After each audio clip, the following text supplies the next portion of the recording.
I came home from prison in 2005, and what I found is that almost to the man or the woman, every single person I knew wanted to hear as much about the experience as I was willing to tell. And so I eventually decided that I would try to write a book.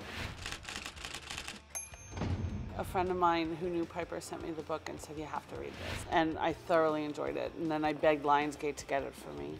And then I had to convince Piper to trust me with it. And she did. I'm grateful. Her enthusiasm for the book and for the material and for the setting was so apparent, and her curiosity was voracious. I was really, really excited that she decided that it was something she wanted to bring to the screen. When I read the book, I loved the characters. There were so many stories to tell. There were characters who I don't think you could sell a series on, but Piper was the perfect entree into this world. You could take this yuppie white girl and follow her in, and through her as like a gateway drug, you can tell all these other stories as well. Hi, I'm Chapman. Yeah, that's me. I heard you might have something that I need. J. Cruz is around the corner. I'm really a big fan of Genji's work. I think the stuff she did on Weeds was pretty extraordinary. And I really also like the idea that it was a woman's story, not in relationship to how she's reacting to being kind of pushed around by a guy. This is really like the heroine's journey. It's Piper going out and dealing with the consequences of her own actions and kind of coming into who she really is in prison. I am in here because I am no different from anybody else in here. I made bad choices. I committed a crime. And being in here is no one's fault but my own.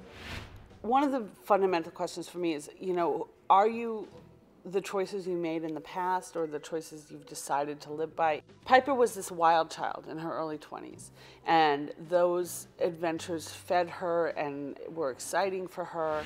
And then she decided to be a grown-up and settle down and have this fairly conventional, safe life. And now she's in this situation where the skills and the impulses of those early years might help her survive better. And it gets very confusing. Is she that early girl, or is she the mature woman she was becoming? And does she need to focus on the microcosm of the prison to survive, or does she need to focus on the macro of the life she's created and wants to re-inhabit when she gets out? And I think it all gets swirled around for her, and I think that's an interesting thing to look at. There's a lot of strain on their relationship, and their commitment is definitely tested. Questions arise about their commitment to each other. How committed are they? How committed can they be? And how committed should they be to each other? The cool thing about the show is, like, even though we're in prison, it's really just about these relationships and how these women get put in this situation and they have to figure out how to survive, And I think a lot of us can relate to that in different ways.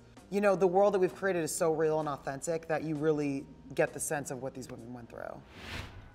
You seem sweet. But there's rules in this place. The most important of which is, the second you're perceived as weak, you already are. To be in this kind of an almost all-female ensemble is a great gift, particularly at this stage in my life and in my career. I'm watching these mostly younger women come up, and they're delightful. They're so eager to risk and try and go deep. Genji's been so careful about making this true, authentic. They're all deeply authentic. I had grand plans. Now I can't even get past this swirling darkness in my brain long enough to land on anything. Survival is sort of based on relationships. You can't survive on your own in prison. You have to be connected to people. You have to be connected in the right ways to people. And that's why I think it's such a fascinating place for dramatic purposes, because you can't be an island in prison. You cannot survive on your own. You have got to have alliances, and you've got to have alliances with the right people and not the wrong people. So it's driven by relationship. It'll be okay, sister. There's always hope tomorrow'll be taco night. Tomorrow's beef and noodles. Or beef and noodles.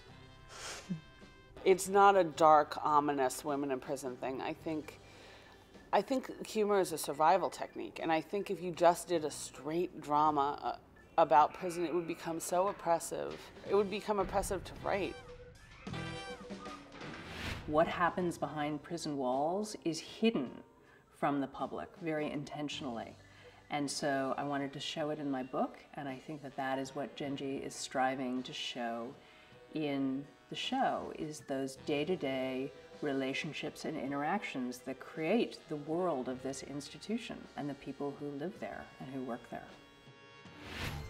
That's what I hope that people kind of find in this show, that they see these characters that are huge and different and maybe far removed from where they are in their own lives. And in those characters, see their mom and their best friend and their sister and their daughters. I'm proud to turn on the TV and see 100 different women on the screen of every age and every color and every race. I have not seen that before. And to be able to tell all their stories is a privilege and something that I've been surprised hasn't been out there before. And I feel really proud of that.